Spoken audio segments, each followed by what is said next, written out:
name is Johnandrew Slominski, and I have had the special privilege of being the adjudicator for the 2021 Baroque Festival of OMTA. I want to start by thanking all of you who might be watching, whether you are a performer, a teacher, a family, or other support system. None of this could have happened without all of you supporting these students. So thank you. There are a few challenges in playing Baroque music that I'd like to specifically address to the performers, whatever your age or group might be. In particular, playing Baroque music suffers from a couple of, I think, real unique challenges. One of them being that this music was composed in a time in which none of us live. Things are very, very different in, let's say, 2021 Tualatin than they would have been in 1635 Leipzig. So we have a big schism of time difference. There also, in that time difference, has developed a very different kind of sense of aesthetics and sense of performance priorities. And so discovering how well we can play the music that's so beautifully written in 2021 while still having some respect for and acknowledgement of the way these pieces were probably conceived of in the 16 or 1700s is a real challenge. So one of these questions is, do we search for ways to modernize this music so that it's somehow relevant? Or do we instead search to capture the way that 18th century and 17th century musicians were particularly thinking of this music? The answer is probably somewhere in between, and then this is not really a true dichotomy. We can find the balance somewhere in the middle. But as a theorist and historian, my take is that we have a lot to learn from the way 18th century musicians talked and thought about their own work. So I have two pieces of advice for all of you as developing musicians. And these are not my words of advice. I'll steal them from somebody else much wiser. If at all possible, number one, play on an historical instrument. If you ever have the opportunity to go to a concert on an historical instrument, a clavichord, a harpsichord, please do. And if at all possible, have a lesson on one.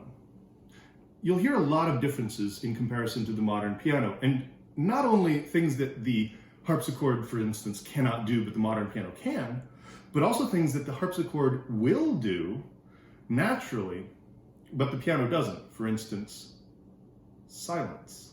The harpsichord is a very small instrument. It does silence really well. Now, our beautiful modern Steinway or Yamaha or Kawai does really wonderful things as well, but silence is not necessarily one of them.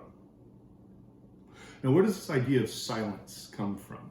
I'll borrow the words of Joseph Joachim Quantz, who is not necessarily a keyboard composer, but was very much a flute composer and wrote one of the most important documents on performing music in the 18th century.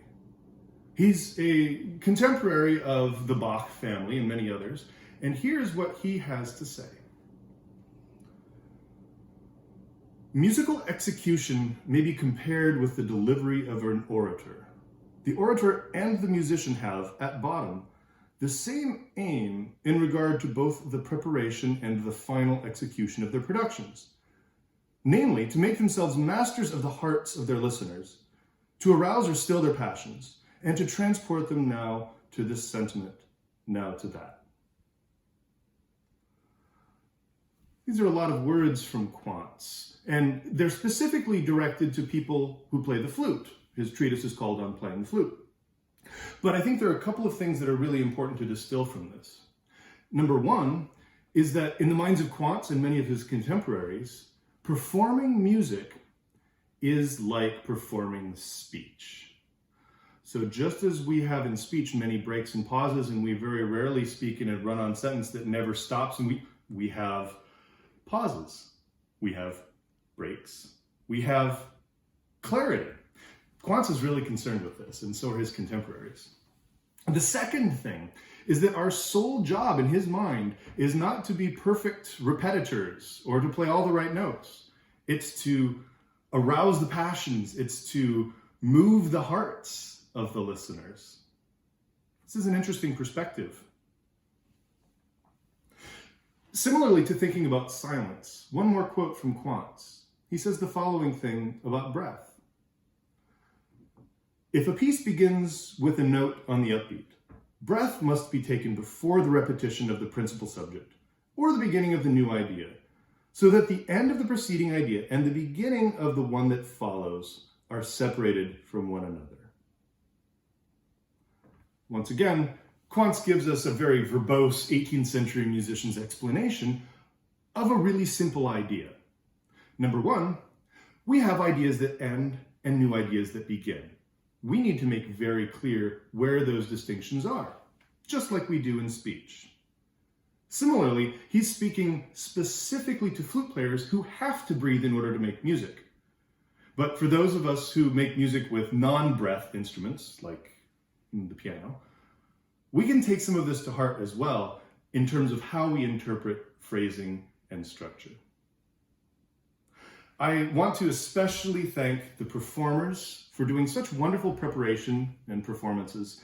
And I send also a very special thank you to all the teachers, families, and other support people who have supported these young musicians. The fact that amid a pandemic and perhaps coming to terms with distance or internet lessons, so many of you, dozens and dozens of you, have shown up with your very best musical instincts on display. This is really encouraging that there are so many who still care and persevere in order to bring our beloved art and craft to light. It's very encouraging, so thank you, be musical, and I send you my best wishes.